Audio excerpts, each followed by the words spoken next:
Hello, എല്ലാവർക്കും എൻ്റെ വീഡിയോയിലേക്ക് സ്വാഗതം. ഇന്ന് ഞാനിവിടെ വളരെ ടേസ്റ്റിയും ഹെൽത്തിയുമായിട്ടുള്ള നല്ലൊരു റെസിപ്പിയുമായിട്ടാണ് വന്നിരിക്കുന്നത്. ബീഫ് ബിരിയാണിയാണ് തയ്യാറാക്കുന്നത്.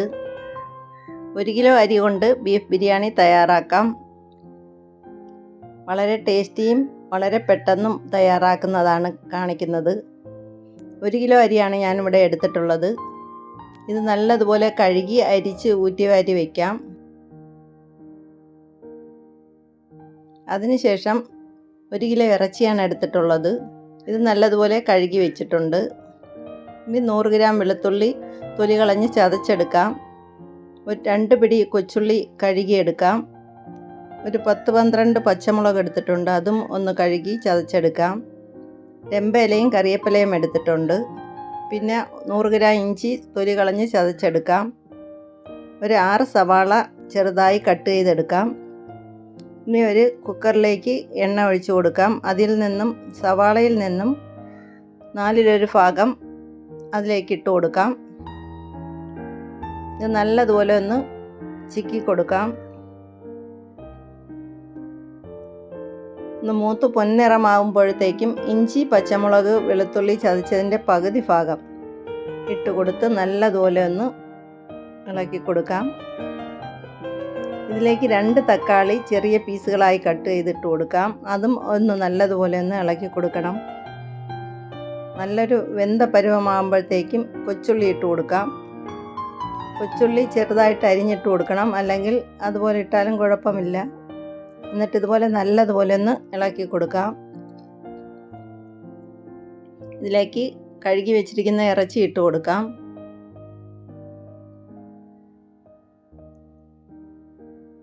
ഇറച്ചി ഇട്ടതിന് ശേഷം നല്ലതുപോലെ ഒന്ന് മിക്സ് ചെയ്ത് കൊടുക്കാം.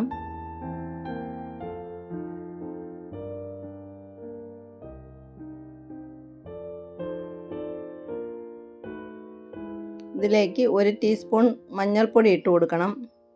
മഞ്ഞൾപ്പൊടി ഇട്ട് നല്ലതുപോലെ ഒന്ന് ഇളക്കി കൊടുക്കാം. മഞ്ഞൾപ്പൊടി ഇട്ട് നല്ലതുപോലെ എല്ലായിടവും പിടിച്ചതിന് ശേഷം മുളക് പൊടി 1 ടേബിൾ സ്പൂൺ ഇട്ട് കൊടുക്കാം. ഇതിലേക്ക് ഗരം മസാലപ്പൊടി ഇട്ട് കൊടുക്കാം. കുരുമുളക് പൊടി 1 ടീസ്പൂൺ കുരുമുളക് പൊടി ഇട്ട് കൊടുക്കാം. പിന്നെ മല്ലിപ്പൊടിയാണ് ഇട്ട് കൊടുക്കുന്നത്. മല്ലിപ്പൊടിയും കൂടെ ഇട്ട് കൊടുക്കാം. 1 ടേബിൾ സ്പൂൺ അളവിൽ മല്ലിപ്പൊടിയും കൂടെ ഇട്ട് കൊടുക്കണം. ഗരം മസാലപ്പൊടി ഇച്ചിരി കൂടുതലാണ് ചേർത്തിരിക്കുന്നത്, 2 സ്പൂണോളം ചേർത്തിട്ടുണ്ട്. എന്നിട്ട് ഇതുപോലെ ഒന്ന് നല്ലതുപോലെ ഒന്ന് മിക്സ് ചെയ്തെടുക്കാം. ഒരു കുറച്ച് വെള്ളം ഒഴിച്ചു കൊടുക്കാം. അത് വേവുന്നതിന് വേണ്ടിയിട്ട് മാത്രം ഒഴിച്ചാൽ മതി. 1 ടേബിൾ സ്പൂൺ നാരങ്ങ നീര് ഒഴിച്ചു കൊടുക്കണം. അതിലേക്ക് കട്ട തൈരുണ്ടെങ്കിൽ പുളിയില്ലാത്ത തൈരും ആവശ്യത്തിന് ഉപ്പും ചേർത്ത് കൊടുത്ത് അടച്ചു കൊടുക്കാം. കാണിക്കാൻ വിട്ടുപോയി. ഇതിപ്പോൾ വെന്ത് കഴിഞ്ഞു.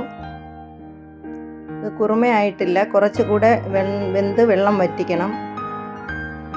എന്നിട്ടൊന്ന് കുറുമയാക്കി എടുക്കണം. ഇനി പൈനാപ്പിൾ കുറച്ച് അരിഞ്ഞ് വയ്ക്കാം. കുറച്ച് ജ്യൂസും കൂടെ അടിച്ചു വയ്ക്കാം. ഇനി ഒരു ചരുവം ചോറ് വയ്ക്കാനായിട്ട് തയ്യാറാക്കി വയ്ക്കാം. ഒരു പാനിൽ എണ്ണ ഒഴിച്ച് കൊടുക്കാം. സവാളയുടെ പകുതി ഭാഗം ഇട്ട് കൊടുക്കാം. ഒരു 1/4 ഭാഗം മാറ്റി വെച്ചിട്ട് ബാക്കി 2 ഭാഗവും ഇങ്ങോട്ട് ഇട്ട് കൊടുക്കുകയാണ്. ഇട്ട് കൊടുത്ത് നല്ലതുപോലെ ഒന്ന് വറുത്തെടുക്കാം.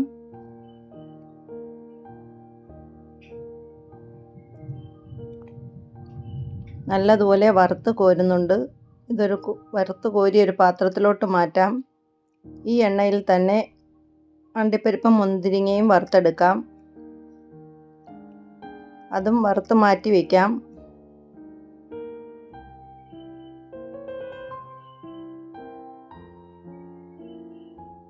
ഈ ചോറ് വയ്ക്കുന്ന ചരുവം അടുപ്പിലോട്ട് വയ്ക്കാം. അതിലേക്ക് എണ്ണ പകുതി ഒഴിച്ചു കൊടുക്കാം.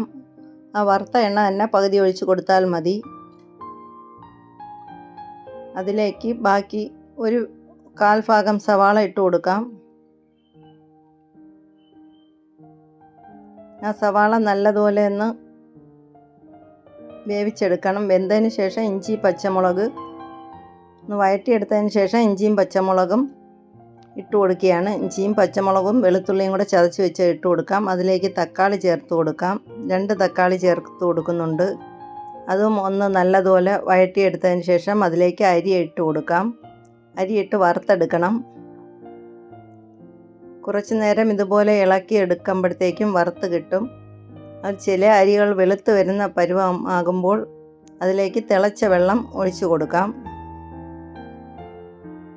അരിയുടെ ഇരട്ടി വെള്ളമാണ് തിളപ്പിക്കേണ്ടത്. തിളപ്പിച്ച് ഇതിലേക്ക് ഒഴിച്ചു കൊടുക്കാം. ആ ചൂടോടെ തന്നെ ഒഴിച്ചു കൊടുക്കാം. മറ്റേ അടുപ്പിലായിട്ട് വെള്ളം തിളപ്പിച്ചെടുക്കണം. അപ്പോൾ പെട്ടെന്ന് റെഡിയായി കിട്ടും. തിളച്ച വെള്ളം ഒഴിച്ചതിന് ശേഷം അതിലേക്ക് ആവശ്യത്തിന് ഉപ്പിട്ട് കൊടുക്കണം. ബേ ലീഫ് ഇട്ട് കൊടുക്കുന്നുണ്ട്. 1 ടീസ്പൂൺ പെരുംജീരകം ഇട്ട് കൊടുക്കുന്നുണ്ട്. ഇനി പട്ട, ഗ്രാമ്പു, ഏലക്ക, ജാതിക്കയും ജാതിപത്രയും കൂടെയൊക്കെ ചേർത്ത് എല്ലാം ഇട്ട് കൊടുക്കണം. അതിൽ ഏലക്ക പൊടിച്ച് ചേർക്കുന്നതാണ് നല്ലത്. ഇനി ഇതിലേക്ക് ആവശ്യത്തിന് ഉപ്പ് ചേർത്ത് കൊടുക്കാം. ഇത് നല്ലതുപോലെ ഒന്ന് മിക്സ് ചെയ്ത് കൊടുക്കാം.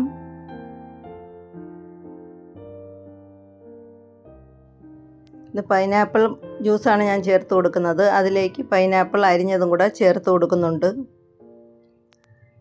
ഇനി 1 ടേബിൾ സ്പൂൺ അളവിൽ നാരങ്ങാ നീരും കൂടെ പിഴിഞ്ഞൊഴിച്ച് കൊടുക്കണം.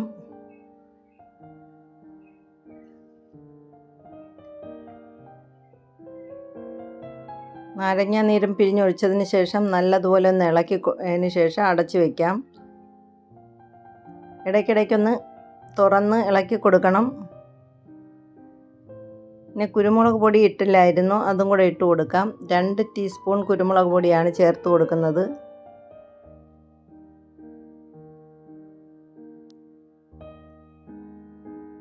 അത് ചേർത്തതിന് ശേഷം അടച്ചു വയ്ക്കാം.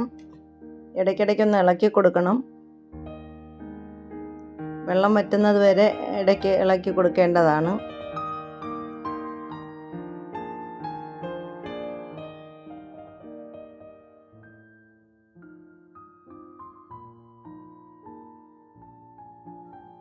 വെള്ളം വറ്റി വരുമ്പോൾ ഒന്ന് നല്ലതുപോലെ ഇളക്കി അതിലേക്ക്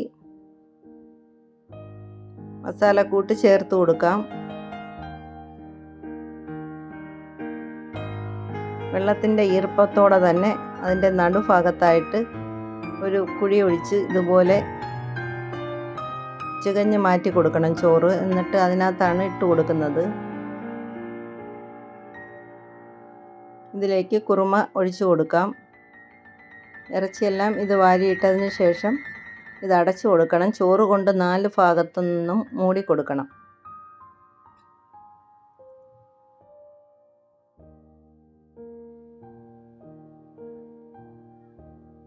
ഇതുപോലെ ചോറ് മൂടിയിട്ട് 4 ഭാഗത്തുനിന്നും ചോറ് ഇതുപോലെ കോരിയിടണം. എന്നിട്ട് ഇതിൻ്റെ പുറത്തായിട്ട് മഞ്ഞൾപ്പൊടി 1 ടീസ്പൂൺ അളവിൽ ഇച്ചിരി ഇട്ട് കൊടുത്താൽ മതി. 4 ഭാഗവും കുടഞ്ഞു കൊടുത്താൽ മതി. ഫുഡ് കളർ ചേർക്കുന്നതിന് വേണ്ടിയിട്ടാണ് മഞ്ഞൾപ്പൊടി ചേർക്കുന്നത്. ഇതിനെ അടച്ചു വയ്ക്കാം. ഒരു 5 മിനിറ്റ് കഴിഞ്ഞിട്ട് ഇതൊന്ന് നല്ലോണം ഇളക്കി കൊടുക്കാം. മുകൾ ഭാഗം മാത്രം ഒന്ന് നല്ലതുപോലെ ഇളക്കി കൊടുത്താൽ മതി.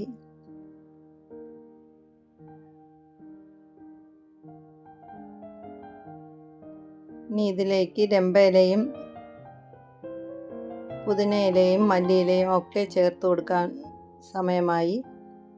ആദ്യമേ നെയ്യ് ഇതുപോലെ ഒഴിച്ചു കൊടുക്കണം. ഇനി ചോറ് ഇങ്ങനെ ആക്കിയതിന് ശേഷം ലോ ഫ്ലെയിമിലാക്കാം. ഒരു 2-3 ടേബിൾ സ്പൂൺ നെയ്യാണ് ഒഴിച്ചു കൊടുക്കുന്നത്. ഒഴിച്ചു കൊടുത്തതിന് ശേഷം അതിലേക്ക് ഇലകൾ ഇട്ട് കൊടുക്കാം. പുതിനയില, മല്ലിയില, രമ്പയില, കറിവേപ്പില ഇത്രയും ഇട്ട് കൊടുക്കുന്നുണ്ട്. ഇതിൻ്റെ മുകളിലായിട്ട്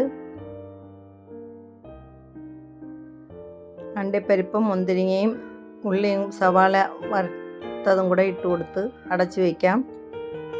ഇനി ദോശക്കല്ല് ചൂടാക്കി വെച്ച് കൊടുക്കാം. അതിൻ്റെ പുറത്തായിട്ട് വെള്ളം തിളപ്പിച്ച് ഇതുപോലെ വെച്ച് കൊടുക്കണം. ദമ്മിടുന്നതിന് വേണ്ടിയിട്ടാണ് ഇങ്ങനെ ചെയ്യുന്നത്.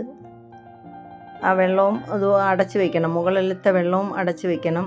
അപ്പോൾ ആ ചൂട് താഴോട്ടിറങ്ങി അത് ദമ്മായി കിട്ടുന്നതാണ്.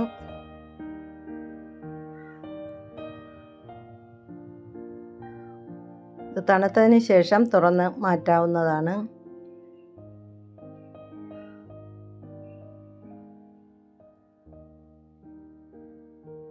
വെള്ളമൊക്കെ തണുത്തിട്ടുണ്ട്. ഇനി തറയിലോട്ട് മാറ്റി വയ്ക്കാം.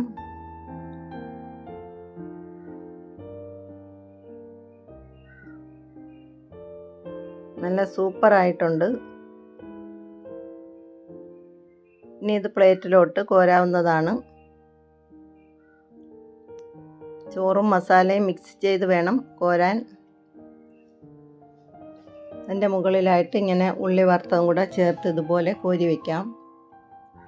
ഇനി പൈനാപ്പിളിൻ്റെ 2 പീസും കൂടെ സൈഡിലോട്ട് വെച്ചിട്ടുണ്ട്. ഇതുപോലെ എല്ലാം പാത്രത്തിലാക്കിയതിന് ശേഷം എല്ലാവർക്കും കോരി കൊടുക്കാവുന്നതാണ്. വളരെ ടേസ്റ്റിയും ഹെൽത്തിയുമായിട്ടുള്ള നല്ല ബീഫ് ബിരിയാണി തയ്യാറായി കഴിഞ്ഞു. എല്ലാവർക്കും എൻ്റെ താങ്ക്സ്.